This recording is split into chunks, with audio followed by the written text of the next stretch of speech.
Olá, meus amigos, sejam muito bem-vindos a mais uma aula.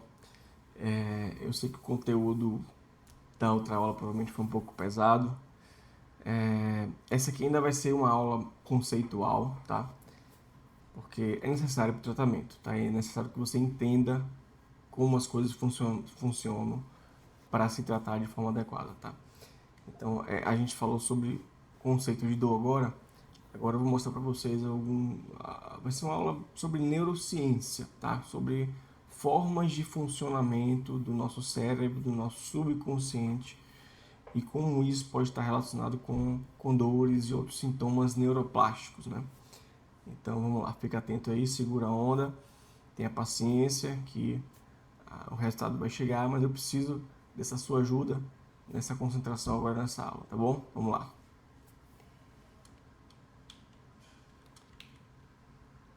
Muito bem, vamos lá. Então, o nosso cérebro, ele tem, né, entre milhões, milhares de atribuições e tem algumas características de funcionamento primordiais, né, ou fundamentais. Então, a função do cérebro, do nosso sistema nervoso, primordial, é nos fazer sobreviver. E para isso, ele tem que antes nos proteger de ameaças, né? Então, essa função protetiva, ela sobrepõe todas as outras funções ou atribuições do cérebro. A primeira coisa é a nossa segurança. É a primeira coisa que o nosso cérebro, o nosso inconsciente, nosso subconsciente, os processos que estão rodando ali no plano de fundo 24 horas por dia fazem é manter esse equilíbrio e nos proteger, tá? Então, a função primordial do sistema nervoso central é garantir a sobrevivência e proteção. Processos subconscientes estão a todo momento julgando o ambiente externo e interno, e qualquer sinal de ameaça dispara respostas inconscientes poderosas em questão de milissegundos. Tá? Isso é muito importante que vocês entendam. Muitas das nossas reações, comportamentos, elas são completamente subconscientes, fora da nossa avaliação descritiva minuciosa. São decisões tomadas pelo nosso subconsciente, baseadas em informações em contexto prévio, né? Como a inteligência artificial é hoje, a maioria das pessoas conhece, mas enfim, nosso subconsciente toma decisões muito rápidas, baseadas em experiências prévias e que guiam ao nosso comportamento e que nos fazem e que nos protegem também, né? Além disso, e aí em linha com essa questão da proteção, existe uma coisa chamada processamento preditivo. O que é isso? O cérebro, para nos proteger, inclusive, procura antecipar resposta para ganhar eficiência. Eficiência e vantagem defensiva também, né?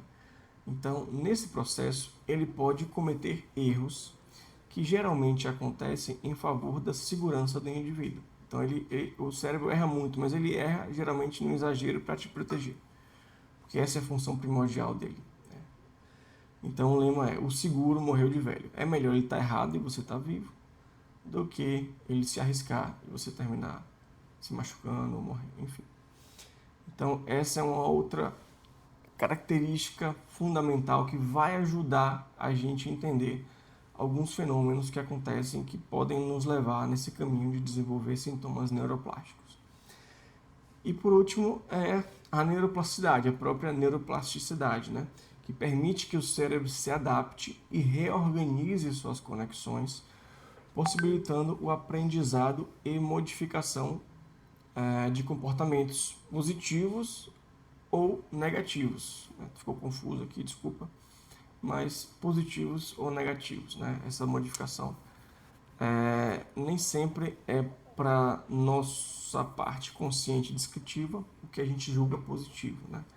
Mas foi uma decisão tomada pelo nosso cérebro, a gente tem que começar a entender por que acontece para a gente conseguir guiar essas decisões intuitivas e que às vezes podem por um caminho, em última instância, negativo para nós. Então, quando o cérebro primitivo assume o comando, né, todas as outras funções ficam em segundo plano.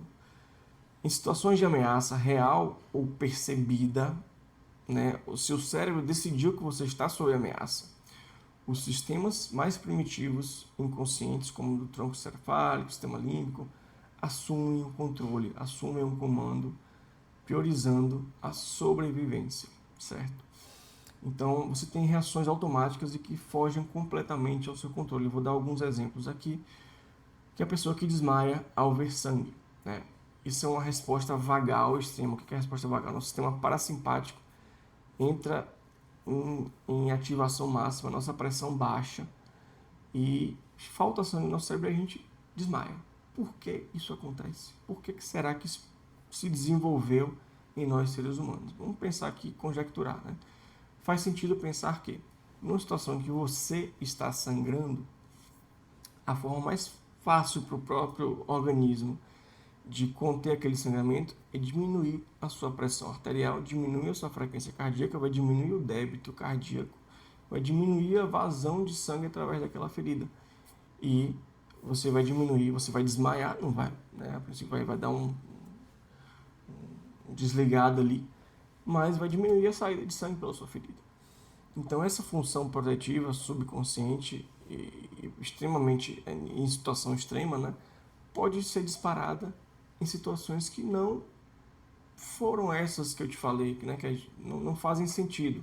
Então não é um sangramento em você, é um sangramento em outra pessoa, um sangue terceiro ali, mas subconscientemente é uma resposta muito primitiva que vem de ancestrais animais primitivos nossos. O nosso sistema nervoso foi sendo feito em camadas, né? Então essas respostas, essas construções ainda ficam, né, muito primitivas, ainda ficaram de nossos ancestrais e às vezes o cérebro não faz distinção entre uma coisa e outra. Como eu falei, o lema dele é o seguro morreu de velho. Ele prefere te proteger em situações que potencialmente fatais. Se ele tomar essa decisão que você está sob ameaça, você não é mais você. Você é um cérebro inconsciente que entrou em ação ali, né? Então, um outro exemplo são as crises de pânico, né? Muitas pessoas que estão assistindo, é frequente isso em pacientes com dor crônica, a ansiedade extrema é crise de pânico, né? A pessoa sente que vai morrer, a pessoa sente que vai morrer mesmo sem um perigo real. Eu não consigo dar aqui um exemplo, né, de vida real, mas na verdade é o próprio exemplo máximo disso, né? O cérebro tomou a decisão que você está sob ameaça por N estímulos ali que você não entende por que ele tomou essa decisão, mas a gente vai entender depois por que pode acontecer isso. Mas ele tomou a decisão que você está em risco. E você vai ter todas as reações de alguém que está em iminência de sofrer um ataque de um leão, de uma fera, que está ali circundando e vai te atacar a qualquer momento. E aí você tem acelera o coração, sua pupila dilata, você sente que pode morrer a qualquer momento, seu corpo se prepara para luta, fuga ou paralisia, que é a resposta padrão. Essas são as respostas padrão da ameaça, né? E aí eu já vou extrapolar um pouquinho para a dor, como ela é um alarme, né? A dor pode se identificar diante, então, de medo, ansiedade ou expectativa negativa. A dor, gente, então, ela também faz parte do nosso subconsciente.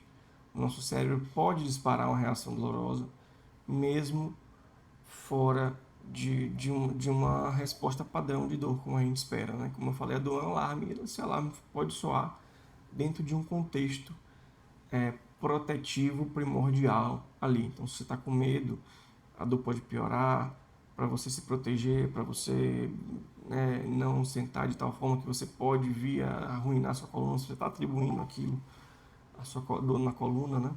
Então, o cérebro entra no modo de proteção total, né?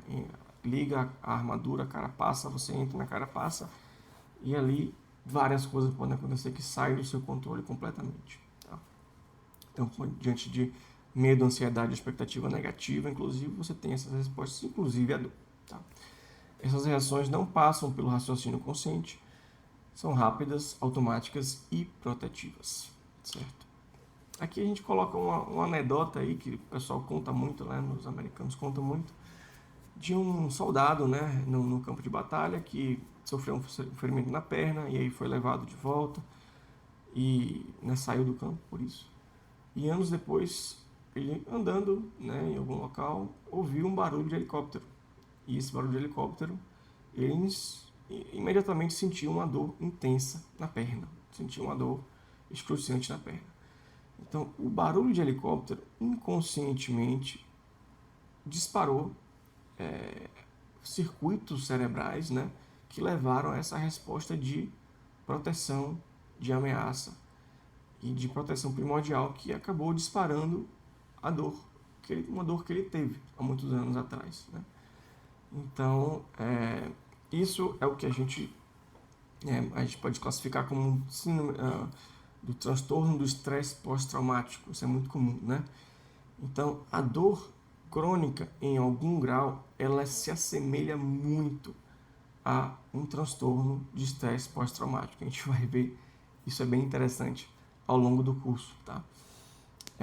Mas, por enquanto, fiquemos nesse exemplo de como o nosso subconsciente pode entrar instintivamente para tentar nos proteger, mas disparar alarmes muito primitivos de organismos primitivos que ficaram na nossa evolução cerebral, tá certo? E vamos só detalhar mais aqui agora o tal do processamento preditivo. Vou dar alguns exemplos aqui, né? Então, o cérebro humano possui uma notável capacidade de prever e antecipar eventos muito semelhante ao sistema de inteligência artificial. Esse processo cognitivo, conhecido como processamento preditivo, permite que o cérebro, ao fazer uso de modelos internos e informações sensoriais de processamento rápido, seja capaz de antecipar-se e preparar-se para situações próximas. O que ele julga que vai acontecer, muito provavelmente é o mais provável que vai acontecer, otimizando tomadas de decisões, né? Isso, quando se mistura com a proteção primordial, você pode levar essas respostas que ele prevê, ele antecipa que você vai estar sob ameaça e dispara uma resposta antes. Então, vou dar um exemplo aqui de uma reação instintiva ao avistamento de uma cobra. Um exemplo bem bobo, mas talvez faça sentido para vocês. O corpo reage instantaneamente quando percebe uma cobra a poucos centímetros dos pés, disparando o coração, fazendo saltar para trás e sentindo aquele frio na barriga. Esse comportamento é disparando antes mesmo do córtex pré-frontal, responsável pelo raciocínio lógico, ter tempo de avaliar se aquilo ali que a gente está vendo realmente é uma cobra ou não, ou se trata apenas de uma mangueira no quintal, como é o caso aqui, né? Então você ali olhou de relance, o cérebro identificou uma coisa que pode parecer uma cobra, e é muito rápido, o processamento subconsciente é muito rápido, muito mais rápido do que o nosso consciente, muito mais. Então ele toma uma decisão em milésimos de segundo, que você pode estar sob ameaça de uma cobra, e você tem essa reação instintiva de pular para trás, dar um pulo, tomar um susto, né? Mas quando você vai, seu cérebro, né, córtex pré-frontal mais lento chega na cena, ele vai entender que na verdade não se trata de uma cobra, se trata de uma mangueira que estava ali, que te assustou de alguma outra forma, certo? Então esse é um comportamento, esse comportamento preditivo do subconsciente que antecipa respostas é muito importante também para a gente entender os fenômenos neuroplásticos. E mais para a gente também, eu vou dar alguns exemplos de, né, coisas de neurociência, né? Nem sempre tem a ver com o comportamento preditivo, mas essa da ilusão da máscara rotatória também é um certo tipo de exemplo de comportamento preditivo. A figura facial humana é tão sólida na nossa construção mental que o cérebro se recusa a ver a parte côncava da máscara, a parte de dentro da máscara, quando você tem esse vídeo, né, em 3D que vai rodando, aí o nosso cérebro ele automaticamente reconstrói a parte côncava como a parte convexa, que é responsável por identificação de rostos, que é muito, muito sólido, né, na mente humana. Então vamos agora para o vídeo, eu vou dar um exemplo para vocês do vídeo, tá bom? Segura.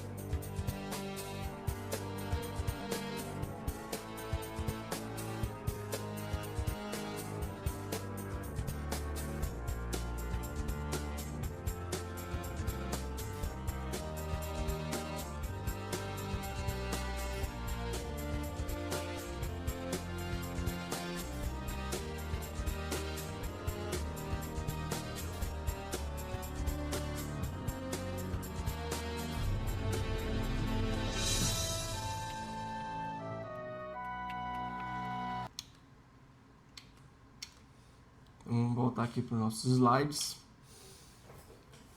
O próximo exemplo aqui bem interessante de comportamento preditivo, que já começa a entrar também na parte bem prática da dor, é o experimento de Pavlov, ou condicionamento, né?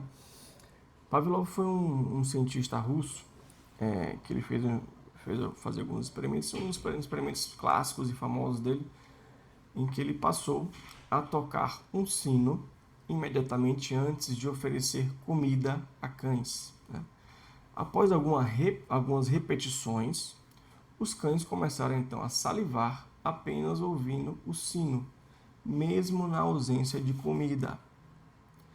Isso provou que o cérebro associa estímulos neutros, normalmente neutros, né, como o sino, a respostas automáticas, salivação, quando esse estímulo é repetidamente pareado com um estímulo significativo instintivamente, que é a comida, né? Então, instintivamente, o cérebro do cachorro vê a comida, dispara a resposta de salivação, que ele vai se alimentar. Mas quando você pareia dois estímulos, um naturalmente significativo e o outro conceitualmente, inicialmente não significativo, mas se você parear os dois e remover um só daquele outro estímulo que não era significativo, mas foi pareado, você consegue disparar uma resposta com uma salivação, né? Que ele tem a expectativa de que vai receber o alimento. Então, provavelmente isso que acontece, né? E aqui a gente extrapola, né? Existe uma extrapolação com relação à dor, tá? Então, por exemplo, se no início de uma dor você tinha uma dor sempre sentado, por exemplo, então você começou a ter dor sentado, porque inicialmente realmente tinha uma fissurazinha nova no disco, tinha inflamaçãozinha ali inicialmente, que quando você sentava dava dor, ou com alguma postura específica dava dor. Conforme esse estímulo é pareado, né, você está sempre sentando e tendo dor, como a gente viu, tudo cicatriza, a gente viu na aula anterior, tudo cicatriza, o seu disco vai cicatrizar, né? Mas mesmo tendo cicatrizado, esse outro estímulo, que é o fato de sentar, que agora é semelhante ao sino, ele pode disparar uma resposta primordial, que agora é a dor, que é semelhante no exemplo à salivação. Então, a dor é igual à salivação, a lesão é igual à comida mesmo, e o ato de sentar é igual ao sino. Se a gente parear dois estímulos, dois sentar, mesmo que sua ferida cicatrize, você não tem mais motivo estrutural para ter dor, só o ato de sentar pode disparar a resposta instintiva, primordial, protetiva do seu subconsciente, te protegendo de dor, tá? Então isso é muito importante que a gente comece a entender esses conceitos, tá? E esse conceito aqui vai ser um dos mais importantes que a gente vai aprender nessa aula aqui de neurociência da dor, tá? O condicionamento pavloviano e como isso pode ser responsável, na verdade, pelas nossas dores crônicas do dia a dia, né? Pode ajudar isso a se perpetuar. E uma outra coisa, um exemplo importantíssimo de comportamento preditivo, eu vou extrapolar um pouquinho para um comportamento preditivo, é o efeito placebo. O efeito placebo é uma intervenção inerte, né, mas que gera uma melhora real no paciente. Você dá ali uma pílula de farinha e ele melhora o sintoma. Isso é conhecido há muito tempo pelos médicos da antiguidade que aplicavam isso, e hoje é conhecido muito bem pelos picaretas, né? Que eles dão ali o soro da imunidade e tal, aquilo ali é um placebo. Então, mesmo sem conter nenhum ingrediente ativo, o placebo é capaz de produzir efeitos terapêuticos significativos por meio da expectativa positiva do paciente. O placebo é um efeito muito poderoso, né? O bom médico, ele sabe usar o efeito placebo a seu favor, realmente, mas com ética, né? Sabendo ali usar isso. Mas é um efeito que gera um impacto positivo inicial muito positivo, é muito grande no paciente, tá?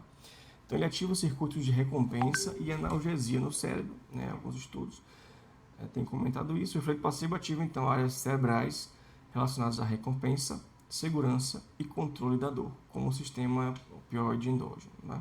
Tem algumas explicações aí mais minuciosas da neurociência tentam explicar o efeito placebo com relação à dor. Envolve liberação de opioides e dopamina. Então, ele desencadeia a liberação de neurotransmissores como opioides endógenos e dopamina, que modulam a percepção de dor e geram a sensação de bem-estar, né?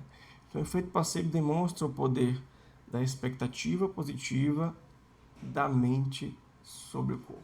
Então, sendo um fenômeno real e relevante no tratamento da dor crônica. Em todas as doenças, mas na dor crônica, que é o nosso foco aqui, principalmente, tá? Então, processos mentais, elas interferem muito na experiência de dor, certo? Vamos lá. E o efeito nocebo é, então, o oposto, o extremo oposto do efeito placebo. São quando expectativas negativas de que aquilo ali vai gerar uma piora aumentam dor, ansiedade e sofrimento. Eles ativam o sistema de ameaça, amígdala, ínsula, córtex ciliar anterior, que a gente vai ver que tem tudo a ver com a dor, e podem cronificar ou agravar quadros de dor neuroplástica, né? O efeito nocebo demonstra como as experiências negativas do paciente podem amplificar a percepção de dor, prejudicando o tratamento da dor crônica. É essencial compreender esses mecanismos para oferecer uma abordagem terapêutica mais eficaz. Então, o efeito nocebo eu coloco aqui dentro ainda desse processamento preditivo, porque ele depende da expectativa do paciente. Se você espera que vai melhorar, você tem reações positivas. Se você espera que vai piorar, o seu corpo antecipa e te defende antes, começa a te dar dor para você se recolher, para você se defender, tá? Então, isso é muito importante. Antes da gente chegar lá, um dos efeitos nocebos na prática, dos piores efeitos nocebos, é o que a gente viu na aula anterior com relação aos laudos dos exames de imagem. Então, se tem um paciente com dor que lê no seu laudo, tem uma hérnia extrusa, migrada, que tem uma fissura no disco, que tem uma série de outras alterações ali, que ele começa a se assustar, ele tem a crença, ele realmente acredita que a coluna está arruinada, que a coluna está prestes a deixar ele paraplégico na cadeira de rodas se ele não se cuidar, se ele não parar tudo que ele está fazendo e ficar quieto. Então, isso é um grande exemplo de efeito nocebo da modernidade. Os exames de imagem foram muito bons para muitas coisas, inclusive o tratamento das doenças geradas da coluna, mas com relação à dor crônica, na verdade, eles foram os grandes vilões, porque foram quem incutiam inicialmente esse efeito nocebo de proteção exagerada da dor crônica dos pacientes, né? Então, vamos lá. Aqui tem outra anedota clássica, né? Que é de um funcionário de construção civil nos Estados Unidos. Eles contam muito esse caso aqui nessas aulas de dor crônica, de dor, né? Que ele estava, né, se feriu com um prego enorme, atravessou a bota dele de um lado a outro, ele entrou em desespero e aí foi para o hospital, urrando de dor e desesperado que o prego atravessou o pé dele. E quando tiraram a bota, eles viram que o prego passou só entre os dedos, que não teve nenhum ferimento, né? Então, isso é um exemplo que ilustra muito bem o contexto emocional e como o subconsciente julga ali que aconteceu uma coisa para te proteger, pode disparar uma dor mesmo, às vezes ela só a sensação do prego cutucando ou raspando ali de leve, ele transforma isso numa dor emocional, vamos dizer, a par componente emocional da dor, que se intensifica muito e a dor, em geral, fica realmente forte e é sempre real, tá? A dor, ela é sempre real. Não existe dor fingida. Não sei, isso é um caso muito raro. Nunca vi ninguém fingindo dor. É muito raro mesmo, tá? A pessoa fingir dor. A dor, ela é sempre real, porque ela é um fenômeno, uma experiência gerada pelo cérebro, tá? Mesmo que não se tenha uma lesão factual, uma lesão ali estrutural que justifique tamanha dor, né? Aqui é só um perfil, mas esse prego aí, por exemplo, está entre os dedos somente, tá? Uma outra experiência bem interessante para ilustrar como que o cérebro pode gerar experiência dolorosa mesmo em pacientes que não têm lesão. Eles colocaram aí eletrodos, na verdade foi um capacete que se falou que ia dar choques elétricos nos pacientes, né? E eles iam aumentando aí a intensidade do choque elétrico no paciente, o paciente começava a sentir dor mesmo, mas na verdade era tudo falso. Eles conectavam um barulhinho que ia aumentando conforme o paciente ia aumentando ali, e o paciente começava a sentir dor mesmo, e era uma dor real, né? É uma dor real até um certo ponto. Eles fizeram isso com a estimulação real, né? E a estimulação que é leve, né? E a estimulação falsa, estimulação fake falsa, né? E o aumento, a dor inicial, né? Do paciente sham, do paciente que era falso, era até maior do que o paciente real, do estímulo real, né? É claro que isso depois, o estímulo real, a dor vai ser maior um pouquinho, mas ainda assim a dor do paciente com estímulo falso, ela até chega a dar uma aumentada aqui, até o medidor 50 ali que eles viram, né? Então isso é interessante, um experimento real que mostrou que os pacientes sentem uma experiência de dor real com um estímulo inócuo, tá? Então isso a gente precisa entender também profundamente para entender a natureza da dor crônica e como a gente pode interferir e curar, né? Então eu já falei isso, a dor não é igual à lesão. A dor, ela é um alarme do sistema de proteção cerebral. Ela pode disparar sem uma lesão ou pode não disparar com uma lesão enorme. E por último, a neuroplasticidade. Neuroplasticidade, então, é a capacidade, aquela terceira característica, né, que a gente começou introduzindo para vocês no começo da aula. Então, é a capacidade do cérebro e do sistema nervoso de se adaptar, modificar conexões e reorganizar circuitos neurais em resposta a experiências, aprendizados, emoções e estímulos, sejam eles positivos ou negativos.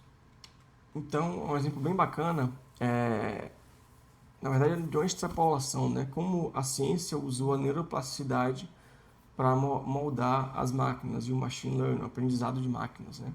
O Prêmio Nobel de Física de 2024, conhecido como John Hopfield e Geoffrey Hinton, foi concedido então a eles por suas descobertas e invenções fundamentais que permitiram o desenvolvimento do aprendizado de máquina com redes neurais artificiais.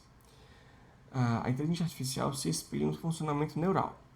Centros que disparam juntos têm suas conexões fortalecidas, enquanto os centros que codisparam com pouca frequência, elas têm suas conexões enfraquecidas. Então, quanto mais você tem respostas ou inputs associados, né, você fortalece essas conexões, né, como, por exemplo, o sino e a comida, né? Conforme você vai disparando os mesmos estímulos ali, você conecta ali áreas cerebrais que podem disparar mesmo só com um dos estímulos, prevendo aquele cenário ali. Então, tá?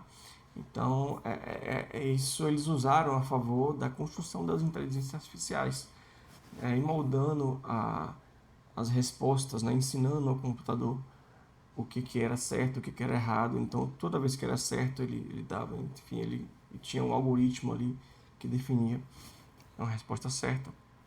É que as conexões eram fortalecidas conforme centros, nodos diferentes disparavam simultaneamente, né? Isso é para explicar mais ou menos a neuroplasticidade e a extrapolação da neuroplasticidade para a aprendizagem de máquinas, mas como funciona conosco também. Tá? Mas a neuroplasticidade pode ser negativa também, né? No contexto da dor crônica, essa neuroplasticidade pode então se tornar disfuncional quando o cérebro associa a dor a uma ameaça persistente. Ele fortalece e consolida os circuitos neurais relacionados à dor, tornando-os mais sensíveis e reativos, mesmo na ausência de uma lesão ou perigo real. O que é isso? Se você acha, por exemplo, que sua coluna tem um problema grave, o seu cérebro vai sensibilizar aquela área. Aquela área vai estar totalmente recrutada para a detecção de ameaças, e qualquer movimento vai ser confundido com uma ameaça, com um país ou um local em situação de alerta máximo de guerra, Você tem ali um quartel, uma unidade militar em alerta máximo, e ali qualquer folha seca que cai no chão ele está atirando, porque ele acha que pode ser um inimigo se mexendo, né? Então é isso que acontece com a neuroplasticidade negativa. O cérebro associa uma ameaça persistente, ele fortalece e consolida os circuitos neurais relacionados àquela resposta. E isso que pode acontecer na dor crônica da coluna, por exemplo. E a neuroplasticidade positiva, né? Por outro lado, então, essa mesma capacidade de adaptação também é a chave para a reversão do quadro de dor crônica neuroplástica, permitindo que, por meio de intervenções adequadas, o cérebro aprenda a desligar esses circuitos de dor e volte a um estado de segurança e bem-estar. Isso aqui é a chave da nossa resposta para a dor crônica, tá? A gente já estou adiantando aqui uns conceitos, mas em última instância, o cérebro de uma pessoa com dor crônica e com sintomas neuroplásticos em geral, ele está preso nesse modo de ameaça. Ele acha que você está sob ameaça constante e dispara os alarmes muito mais facilmente.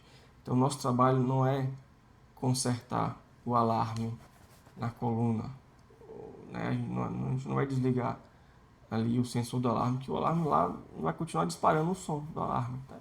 A gente tem que ir lá e desligar o alarme, não agir aqui. Você quer desligar uma luz, você não vai quebrar a luz, a lâmpada. Você vai chegar no interruptor e desligar. E é isso que a gente propõe no tratamento da dor neuroplástica, tá? A gente vai estimular a neuroplasticidade positiva e que ele aprenda a desligar esses circuitos nocivos ou mal adaptativos de dor e volte a um estado de segurança e bem-estar. Essa é a chave, tá certo? Aqui vai um exemplo bem interessante de neuroplasticidade, que é a experiência dos óculos invertidos, ou o prisma, né? Então, quando o indivíduo usa óculos que invertem a visão verticalmente, né, fica tudo de ponta cabeça, a pessoa fica inicialmente totalmente desorientada, se bate em tudo, não consegue fazer nada. Mas depois de alguns dias, o cérebro se adapta e passa a enxergar e agir normalmente. A pessoa começa a fazer tudo normalmente, tá? Então, quando os óculos são retirados, então na nova fase de readaptação, a pessoa fica confusa novamente. É mais rápido, né? O cérebro volta mais rápido à normalidade, mas uma vez que você passa dias e tira, você tem aquele baque inicial, mas o cérebro consegue também voltar rapidamente à interpretação. Este experimento mostra a neuroplasticidade. O cérebro pode reorganizar circuitos para se adaptar a novas realidades. Isso acontece com todos os nossos aprendizados. Então, se você está aprendendo uma nova língua, um novo instrumento, aos poucos vão se formando novas conexões que vão facilitando tudo aquilo que você quer fazer, né? Então, se você vai usando, vai estimulando aquelas conexões, vai disparando tudo ali junto, você vai disparando respostas mais rápidas e mais eficientes, vai falando mais fluentemente, o novo idioma vai tocando o instrumento mais fluentemente também. E é isso que, assim que funciona a neuroplasticidade, a gente pode usar ela para curar a dor também, tá certo? Isso eu preciso que vocês entendam. Aqui é um experimento bem interessante também de neuroplasticidade induzida só, né, pelo pensamento, vamos dizer assim. Então, o artigo é da força mental à força muscular, ganhando força através do uso da mente. Eles pegaram ali pessoas né, usando mais a parte da força do dedo, né, e mediram a força do dedo em pessoas que não fizeram nada e pessoas que só mentalizaram o movimento do dedo.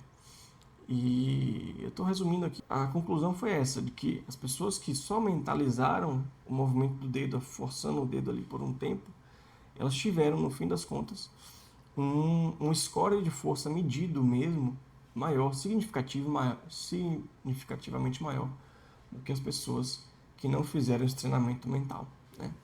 Então, mais uma vez, isso reforça e comprova o poder da nossa mentalização na neuroplasticidade, né? É claro que isso é significativo para um músculo pequeno, como o dedo, né? É difícil a gente ter isso para um músculo maior, imagino, né? Mas ele prova que só com uma mentalização daquela atividade é possível você melhorar o score de força, por exemplo, na mão ou no dedo das pessoas, certo? Então vamos lá, agora é a hora que vocês, espero que vocês tenham escolhido a pílula vermelha, né? Pegue a pílula vermelha, embarque com a gente agora nessa jornada de transformação e de cura, tá bom? Te vejo na próxima aula. Um abraço.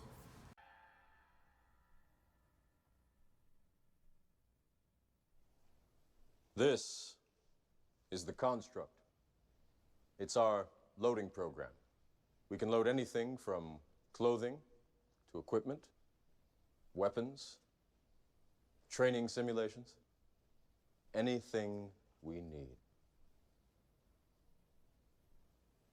Right now, we're inside a computer program? Is it really so hard to believe? Your clothes are different, the plugs in your arms and head are gone. Your hair has changed. Your appearance now is what we call residual self-image. It is the mental projection of your digital self.